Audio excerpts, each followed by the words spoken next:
So I'd like to share today one of my favorite games from gym class. Physical games, obviously, as opposed to most of my talking about games that do with digital stuff.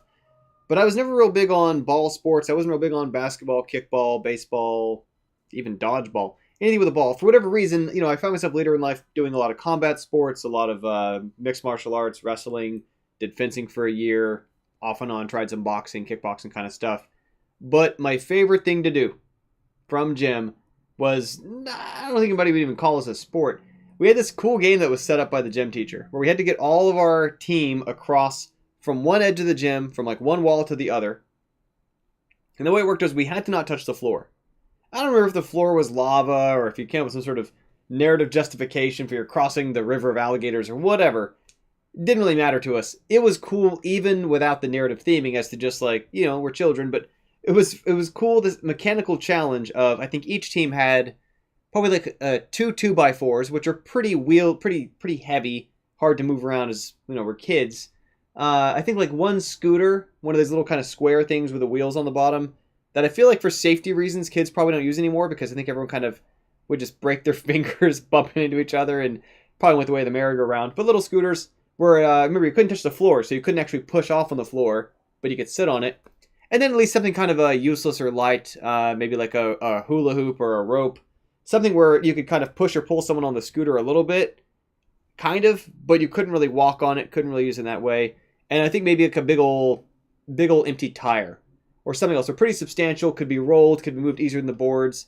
And, like I say, it's kind of like crossing a river where trying to get the whole team across and you can't put everyone on one thing. You can't put four people all on the same tire. Just spatially, it doesn't work out.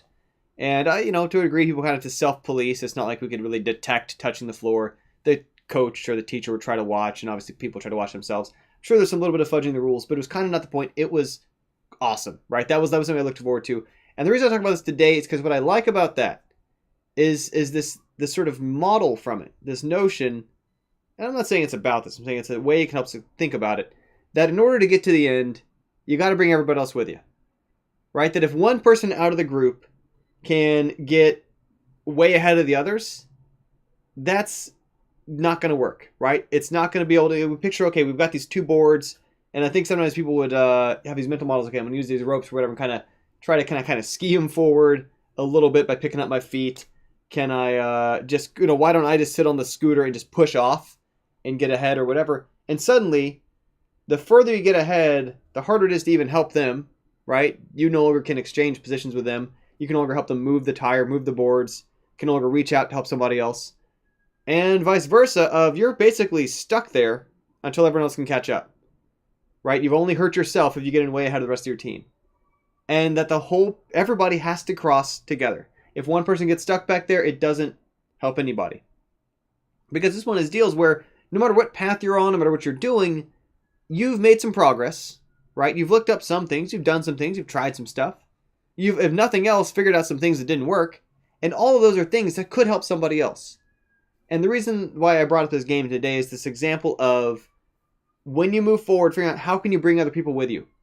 How can you make sure that before you get too far ahead to still be of use to them, you can still help them, and in many cases, they can help you, which isn't really the point, but more so that you got to move together. That if you get too far ahead, you just wind up isolated, you wind up stuck, you wind up unable to, A, it's harder to help others, and B, it's harder for them to help you. Then if you can find ways to help bring people forward with you. This is the sort of thing that a lot of us in life have one advantage or another, and it doesn't mean that people didn't work hard on it, it doesn't mean that they didn't earn what they've got, it doesn't mean that they should feel guilty for it, but it is say that if you've got any kind of head start, when we've had something that's worked out in our favor, oftentimes there's a lot of other people who either didn't have that or who maybe from differences in the situation maybe worked just as hard or harder but didn't see the gains or the results from it. And that's where once again we like think as examples of how do we get the whole team moving forward. Because we don't win until the entire team reaches the other side. That's the thought for the day. Partly reminiscing about this old gym memory that was one of my favorite things to do in the gymnasium. But also just, this idea that once again, if you're getting ahead, look at how you can bring other people with you. It's going to ultimately help you out too, but again, it's kind of not the point. But it's the only way you're going to be able to keep making that kind of progress.